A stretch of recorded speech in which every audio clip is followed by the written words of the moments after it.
Je vous invite à lire un court passage dans le livre du prophète Ésaïe, au chapitre 21, et nous lirons les versets 11 et 12. Sentinelle, que dis-tu de la nuit? Sentinelle, que dis-tu de la nuit? La sentinelle répond, le matin vient et la nuit aussi. Vous savez maintenant d'où vient le titre de mon message, Sentinelle, que dis-tu de la nuit?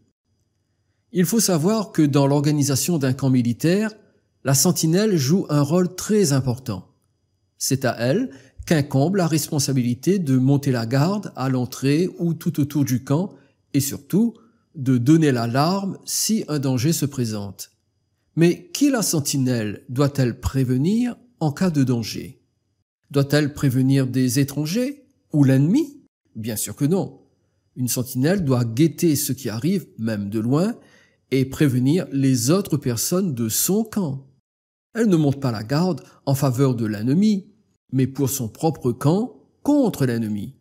Elle doit informer les membres de son propre camp de l'éventualité d'un danger ou de l'approche d'une attaque. Je pense que tout le monde comprend la logique de la démarche. Dans notre texte, la sentinelle est interrogée en ces termes. Sentinelle, que dis-tu de la nuit? En d'autres termes, tu n'as rien remarqué, sentinelle? La nuit se passe bien?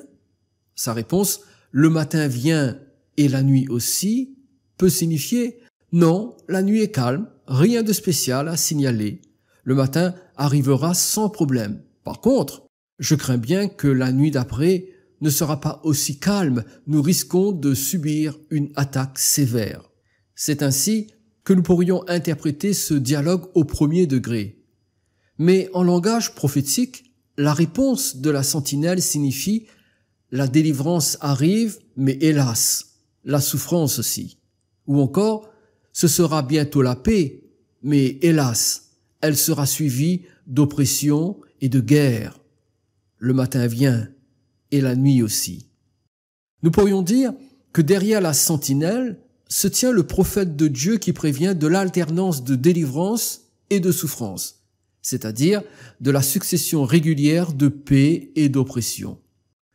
De cette approche de notre texte, nous pouvons conclure que le rôle du prophète, tout comme celui d'une sentinelle, c'est de prévenir les membres de son propre camp, c'est-à-dire du peuple de Dieu, des périodes successives de victoire et de défaite. C'est dans cette optique que nous devons comprendre le discours du mont des Oliviers. Samedi dernier, nous avons commencé à examiner Matthieu chapitre 24 et 25 et nous avons établi deux choses dans la première session.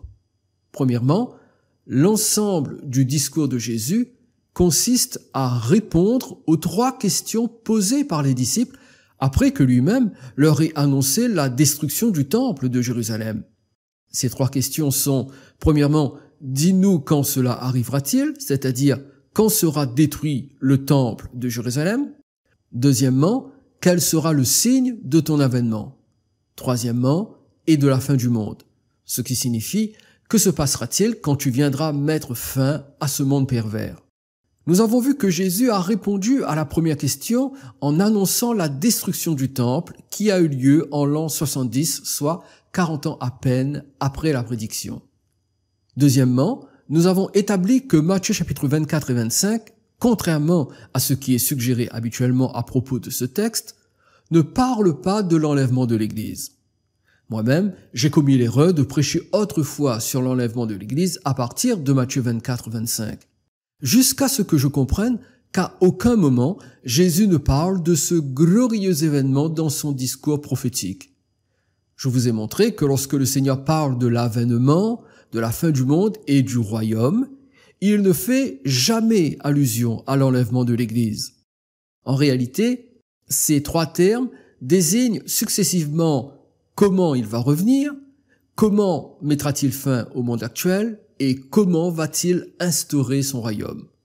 En d'autres mots, Jésus parle de sa seconde venue en gloire, qui sera le jour où Jésus viendra prendre possession de son trône royal en mettant fin à la domination de Satan sur le monde et en étendant son règne sur toute la terre à partir de Jérusalem. Nous devons donc comprendre que Matthieu 24-25 n'a pas pour thème l'enlèvement de l'Église, mais sa venue littérale sur terre pour y régner. Pour le dire autrement, dans ces 2 chapitres, Jésus ne parle pas d'un départ, c'est-à-dire celui de l'Église, mais il parle d'une arrivée, c'est-à-dire la sienne, son arrivée à lui. Par exemple, Jésus dit dans Matthieu chapitre 24, les versets 30 et 31, « Alors, le signe du Fils de l'homme paraîtra dans le ciel. Toutes les tribus de la terre se lamenteront et elles verront le Fils de l'homme venant sur les nuées du ciel avec puissance et une grande gloire. Il enverra ses anges avec la trompette retentissante et ils rassembleront ses élus des 4 vents depuis une extrémité des cieux jusqu'à l'autre. » Comprenons bien ce que signifient ces paroles. Elles ne pointent pas vers l'enlèvement de l'Église, mais vers le retour visible de Jésus sur terre. Quand Jésus dit « le signe du Fils de l'homme », la formulation en grec ne veut pas dire qu'il y aura un signe qui dirigera vers lui, mais cela signifie que Jésus lui-même sera le signe.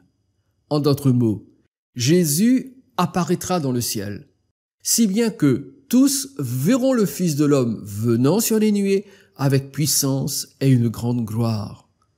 Son retour sur terre sera visible et sera accompagné d'une extraordinaire manifestation de puissance divine. Ce ne sera plus le prophète de Nazareth qui viendra sur le dos d'un âne, mais ce sera le roi des rois qui reviendra triomphalement. Et lorsqu'il apparaîtra sur terre dans sa gloire, savez-vous ce qui arrivera à l'Antichrist? L'apôtre Paul dit dans 2 Thessaloniciens chapitre 8 qu'il l'écrasera par l'éclat de son avènement. Le verset 30 de Matthieu 24 nous parle du premier aspect de la seconde venue de Christ. Il remportera une victoire absolue sur l'Antéchrist et ses armées en les jugeant et en les envoyant en enfer. Puis, dans le verset 31, il est question du deuxième aspect de son retour. Les anges seront chargés de sonner de la trompette et de rassembler tous les élus répartis sur toute la surface de la terre, peu importe où ils se trouvent. Mais où seront-ils rassemblés? Eh bien, ils seront tous réunis avec Jésus dans son royaume, dont la capitale sera Jérusalem. Notons également que les élus seront rassemblés et non enlevés. Les événements décrits dans ces 2 versets se produiront sur terre lorsque Jésus reviendra littéralement pour régner. Ils ne décrivent pas l'expérience de l'Église lorsqu'elle sera enlevée. Cet enlèvement se passera aussi vite qu'un clignement d'œil selon 1 Corinthiens chapitre 15, les versets 51 et 52. Voici, dit Paul, « Je vous dis un mystère. Nous ne mourrons pas tous, mais tous nous serons changés. En un instant, en un clin d'œil, à la dernière trompette, la trompette sonnera et les morts ressusciteront incorruptibles et nous serons changés. » Mais qu'en est-il de Matthieu chapitre 24, versets 37 à 41? N'est-il pas question dans ce passage de l'enlèvement de l'Église? Voici ce que Jésus dit. « Ce qui arriva du temps de Noé arrivera de même à l'avènement du Fils de l'homme. Car dans les jours qui précédèrent le déluge, les hommes mangeaient et buvaient, se mariaient et mariaient leurs enfants jusqu'au jour où Noé entra dans l'arche. Et ils ne se doutèrent de rien jusqu'à ce que le déluge vînt et les emporta tous. Il en sera de même à l'avènement du Fils de l'homme.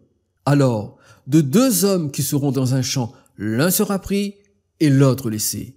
De 2 femmes qui moudront à la meule, l'une sera prise et l'autre laissée. » Si très souvent ce texte est utilisé pour parler de l'enlèvement de l'Église, c'est à cause des 2 derniers versets. Entre 2 hommes, l'un sera pris et l'autre laissé. Et ce sera pareil entre 2 femmes, l'une sera prise et l'autre laissée. Habituellement, le verbe prendre dans ce texte est interprété comme désignant l'enlèvement des croyants. L'Église sera prise, c'est-à-dire qu'elle sera enlevée. Mais cela ne peut pas être interprété de cette façon, car Jésus est en train de tirer une conclusion à partir d'un événement qui s'est passé il y a très longtemps. Et c'est cet événement qui doit nous servir de base pour interpréter ce que Jésus dit au verset 40 et 41. Comme vous pouvez le constater, l'événement en question, c'est le déluge de Noé. Jésus nous annonce que ce qui s'est passé pendant le déluge de Noé, c'est ce qui va se passer lorsqu'il reviendra. Le parallèle est simple. Tout comme le déluge de Noé a été un jugement pour tous ceux qui n'étaient pas dans l'arche, de la même façon, le retour de Jésus sera un jugement pour tous ceux qui ne se soumettent pas à lui, selon 2 Thessaloniciens chapitre 1er, les versets 7 et 8. Lorsque le Seigneur Jésus apparaîtra du ciel avec les anges de sa puissance, au milieu d'une flamme de feu, pour punir ceux qui ne connaissent pas Dieu et ceux qui n'obéissent pas à l'évangile de notre Seigneur Jésus. Maintenant, si nous lisons attentivement Matthieu chapitre 24, les versets 37 et 39, que découvrons-nous? Tout d'abord, au verset 37, nous voyons que la seconde venue de Jésus produira les mêmes résultats que le déluge de Noé. Ensuite, au verset 38, nous apprenons que la situation du monde avant le retour de Jésus sera semblable à celle du monde avant le déluge. Les êtres humains vivront une vie normale faite d'insouciance en mangeant et en se mariant. Ce qui indique en passant que la vie sociale reviendra tôt ou tard à la normale et que cette pandémie n'y mettra pas un terme comme on pourrait le penser. Bien sûr, il y aura des changements. Nous devrons probablement adopter de nouveaux comportements, mais globalement, la vie sociale reprendra son cours. Il faut que la prophétie selon laquelle les hommes vivront normalement quand il reviendra se réalise. Puis, au verset 39, nous découvrons que le style de vie humaine sera tellement normal et insouciant que personne ne se doutera de quoi que ce soit jusqu'à ce que le Seigneur apparaisse sur terre et que le jugement s'abatte sur l'humanité pécheresse, tout comme le déluge a frappé l'humanité à l'époque de Noé. Quel fut le résultat? Eh bien, Jésus dit au verset 39 que le déluge vint et les emporta tous. Qui le déluge a-t-il emporté? Eh bien, ceux qui n'étaient pas dans l'arche. Mais où le déluge les a-t-il emportés? Dans les airs à la rencontre du Seigneur? Bien sûr que non. Le déluge les a emportés dans la mort et ils se sont tous retrouvés en enfer, séparés de la présence de Dieu pour l'éternité. La fin du verset ajoute, il en sera de même à l'avènement du Fils de l'homme. Cela veut dire que ceux qui ne seront pas soumis à Jésus comme Seigneur seront pris par la mort et se retrouveront en enfer, alors que ceux qui lui appartiendront, ceux qui se seront soumis à sa seigneurie, seront laissés vivants et entreront dans le millénium, tout comme Noé et sa famille étaient dans l'arche. C'est aussi ce que dit l'apôtre Paul dans 2 Thessaloniciens chapitre 1er, versets 9 et 10. Ils auront pour châtiment une ruine éternelle, loin de la face du Seigneur et de la gloire de sa force, lorsqu'il viendra pour être en ce jour-là glorifié dans ses saints et admiré dans tous ceux qui auront cru, car notre témoignage auprès de vous a été cru. C'est donc à la lumière de cette déclaration de Paul que nous devons lire Matthieu chapitre 24, versets 40 et 41. L'homme qui sera pris et la femme qui sera prise désignent ceux qui auront pour châtiment une ruine éternelle, loin de la face du Seigneur et de la gloire de sa force, c'est-à-dire ceux qui subiront le jugement et la condamnation du Seigneur Jésus. Ceux qui seront laissés, ce sont les saints qui seront glorifiés et qui resteront pour vivre les 1000 ans de paix instaurés par le Seigneur. Ne nous trompons plus désormais. Ne faisons pas dire à Matthieu chapitre 24 et 25 ce qu'ils ne disent pas.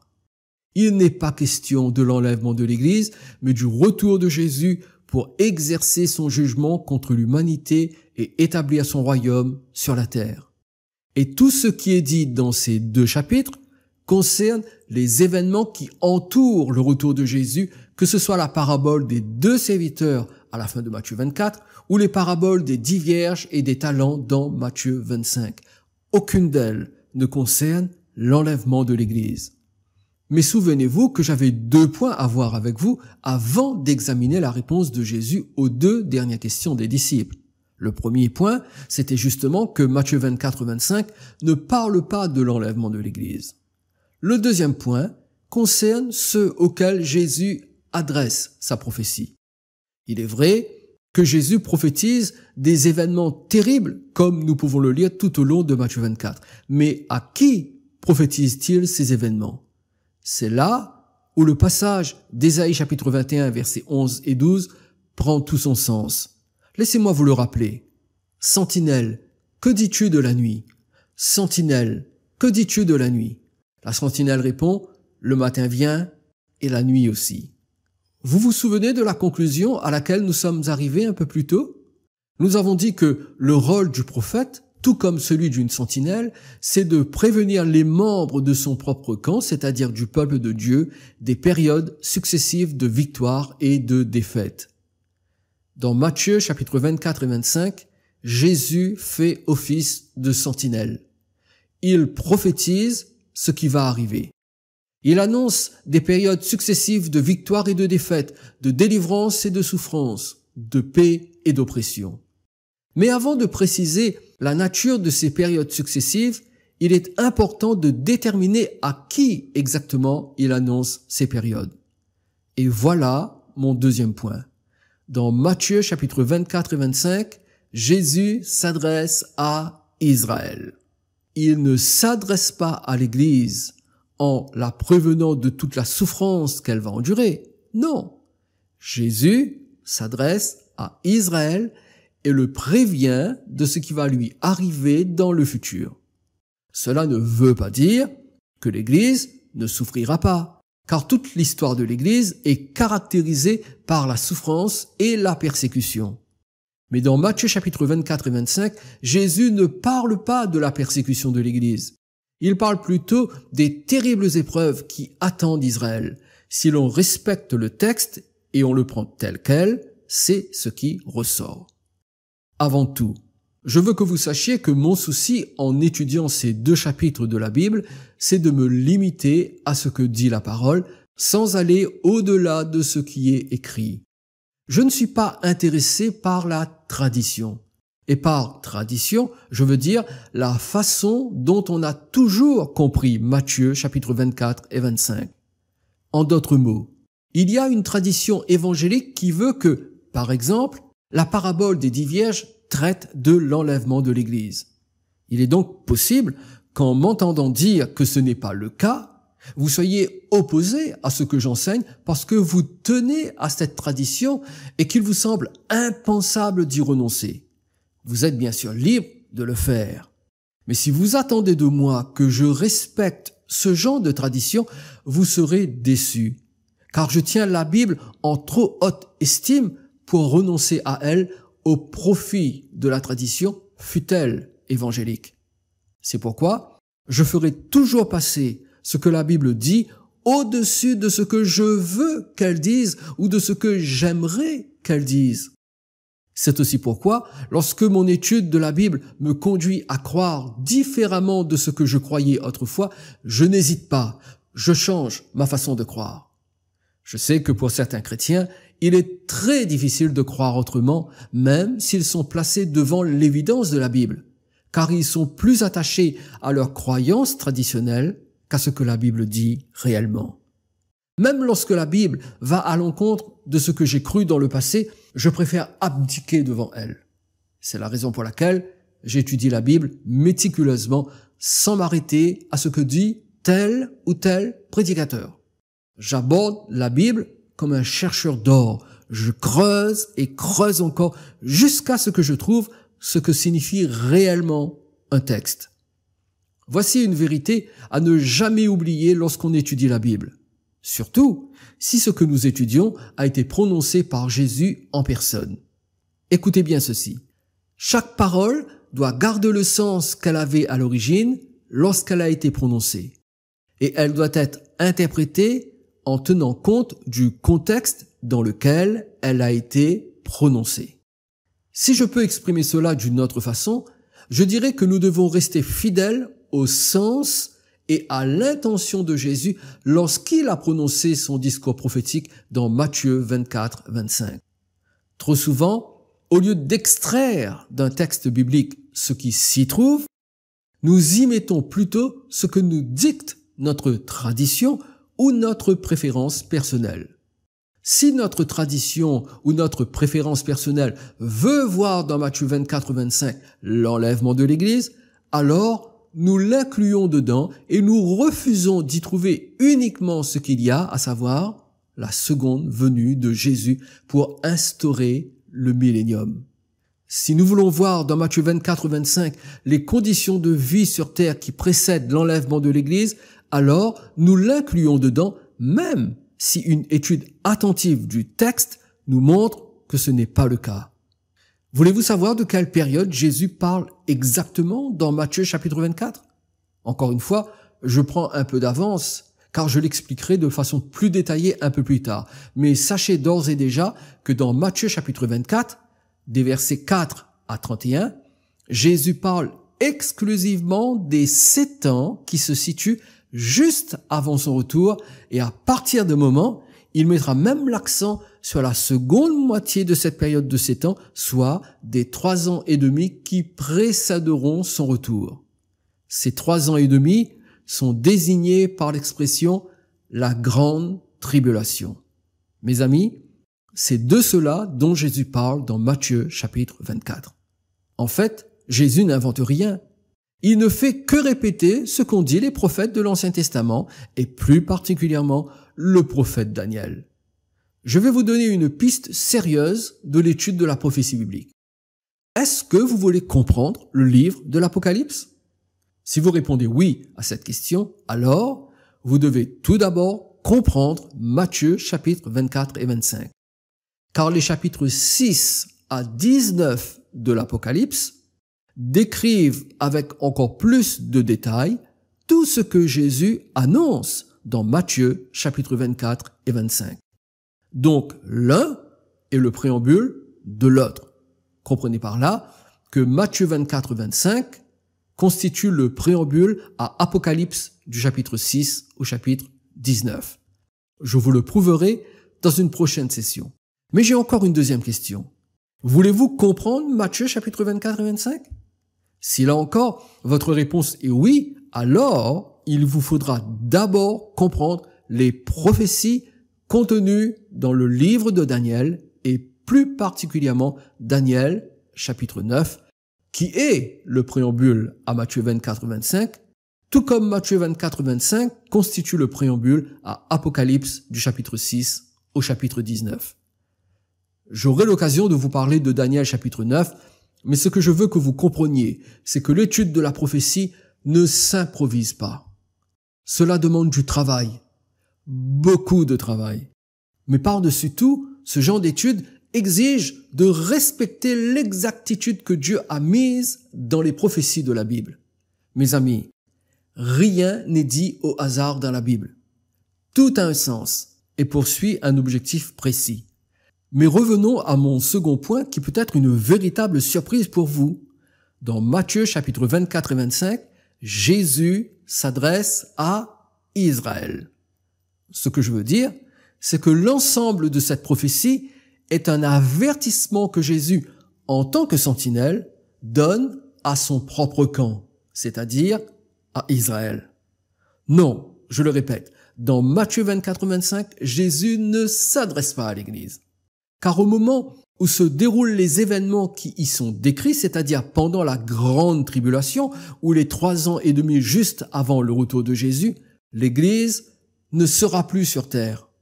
Elle aura déjà été enlevée, car Paul dit dans 1 Thessaloniciens chapitre 5 verset 9, « Car Dieu ne nous a pas destinés à la colère, mais à l'acquisition du salut par notre Seigneur Jésus-Christ. » Pour terminer, laissez-moi vous donner 3 preuves que dans Matthieu chapitre 24 et 25, Jésus parle principalement à Israël. Première preuve, Jésus adresse une mise en garde contre les faux Christ à 2 reprises dans sa prophétie. La première se trouve dans Matthieu chapitre 24, les versets 4 à 5.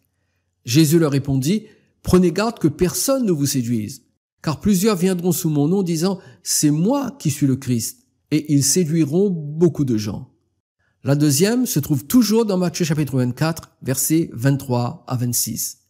Si quelqu'un vous dit alors, « Le Christ est ici » ou « Il est là », ne le croyez pas. Car il s'élèvera de faux Christ et de faux prophètes. Ils feront de grands prodiges et des miracles au point de séduire, s'il était possible, même les élus. Voici, je vous l'ai annoncé d'avance. Si donc on vous dit, voici, il est dans les déserts, n'y allez pas, voici, il est dans les chambres, ne le croyez pas. Savez-vous que le mot que Jésus a dû utiliser dans ces versets, ce n'est pas le mot Christ, qui est un mot grec, mais qu'il a dû utiliser le mot hébreu, Messie. Or, la notion de Messie est propre à Israël. Voyez-vous, le Messie est une espérance hébraïque, juive. Lorsqu'Israël subira les souffrances de la grande persécution, elle cherchera plus que jamais l'aide du Messie. Mais c'est alors que de faux messies apparaîtront partout en Israël pour séduire les Juifs qui seront plus que jamais disposés à accueillir le Messie. Notons que ces faux messies apparaîtront dans le désert, ce qui fait allusion à la région proche d'Israël et non à Paris ou Rome ou Londres, etc. Deuxième preuve, Jésus parle d'une terrible persécution à la fin des temps. Et tout indique que c'est Israël qui en sera la cible.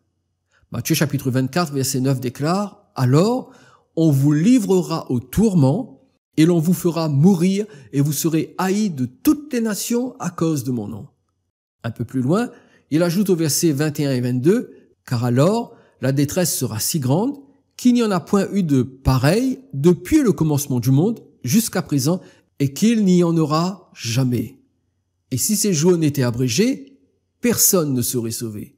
Mais à cause des élus, ces jours seront abrégés. » Ce que nous venons de lire s'accorde parfaitement avec la prophétie de Zacharie chapitre 14 du verset 1 au verset 4, dans laquelle c'est non seulement la persécution qui est annoncée et décrite, mais c'est aussi la délivrance qu'Israël recevra lorsque Jésus reviendra.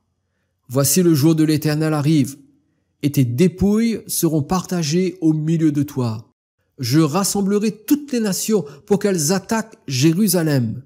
La ville sera prise, les maisons seront pillées, les femmes violées, la moitié de la ville ira en captivité, mais le reste du peuple ne sera pas exterminé de la ville.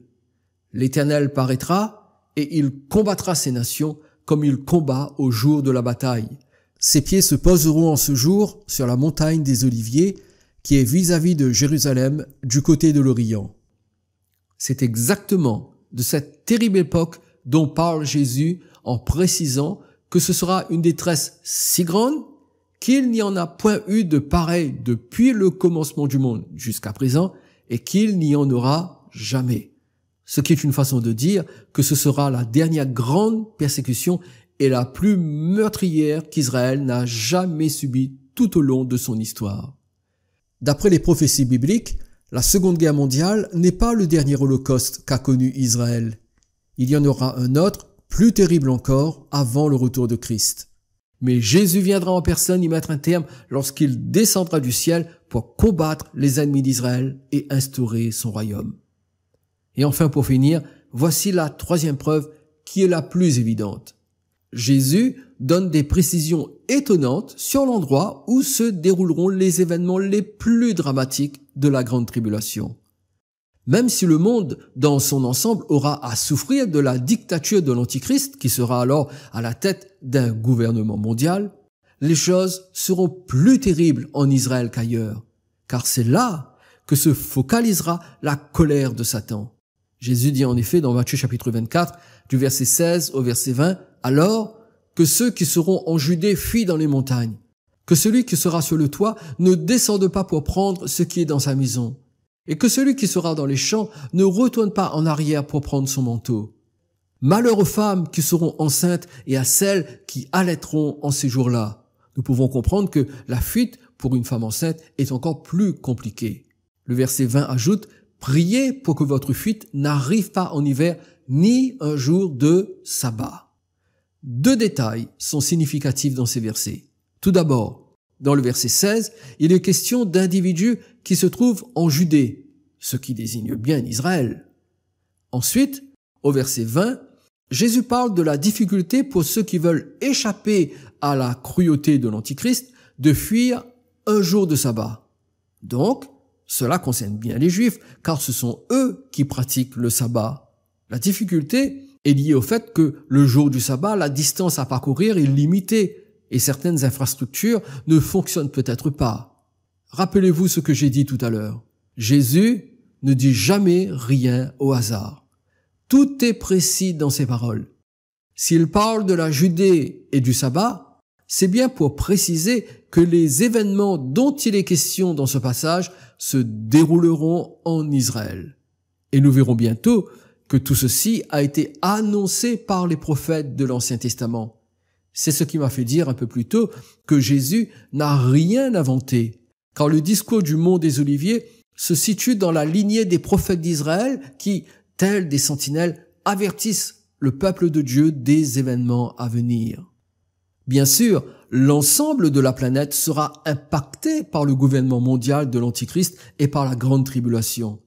Mais la nation d'Israël sera l'épicentre de cette tribulation, parce que l'Antichrist voudra la détruire complètement comme cela a toujours été l'intention de Satan. Ce qu'il n'a pas réussi à faire avec Hitler, il pense pouvoir le faire avec l'Antichrist de la fin des temps, éradiquer Israël de la surface de la terre. Mais Jésus le Messie interviendra pour la sauver. Alors, sentinelle, que dis-tu de la nuit? Sentinelle, que dis-tu de la nuit? La sentinelle répond, le matin vient et la nuit aussi. 40 ans après le discours de Jésus sur le mont des Oliviers, le temple et la ville de Jérusalem ont été détruits et Israël a été dispersé dans le monde entier. Ce fut une longue nuit pour Israël. Mais 20 siècles plus tard, Israël existe à nouveau comme une nation souveraine car en 1948, l'État d'Israël a été créé. Ce fut un matin extraordinaire après cette longue nuit de 2000 ans d'exil. Mais dans Matthieu chapitre 24 et 25, Jésus annonce qu'une nouvelle nuit vient. Ce sera la nuit de la grande tribulation. C'est ce que Jésus dit à ses disciples. Il leur annonce que de terribles souffrances frapperont Israël avant sa seconde venue, mais qu'il reviendra pour délivrer Israël de la grande tribulation et ensuite instaurer son royaume à partir de Jérusalem. Mais avant que ces choses arrivent, l'Église aura été enlevée. J'espère, mes amis, que vous faites partie de cette Église. Maintenant que nous savons que Matthieu chapitre 24 et 25 ne parle pas de l'enlèvement de l'Église et concerne principalement la période de la grande tribulation dont souffrira Israël, nous sommes prêts à examiner la réponse de Jésus aux 2 dernières questions des disciples sur le signe de sa venue et de la fin du monde. Une fois que ces questions seront réglées, nous pourrons alors comprendre le sens des différentes paraboles contenues dans nos 2 chapitres. C'est ce que nous ferons samedi prochain. En attendant, prenez bien soin de vous et gardez vos yeux sur Jésus, car l'Église peut être enlevée à tout moment.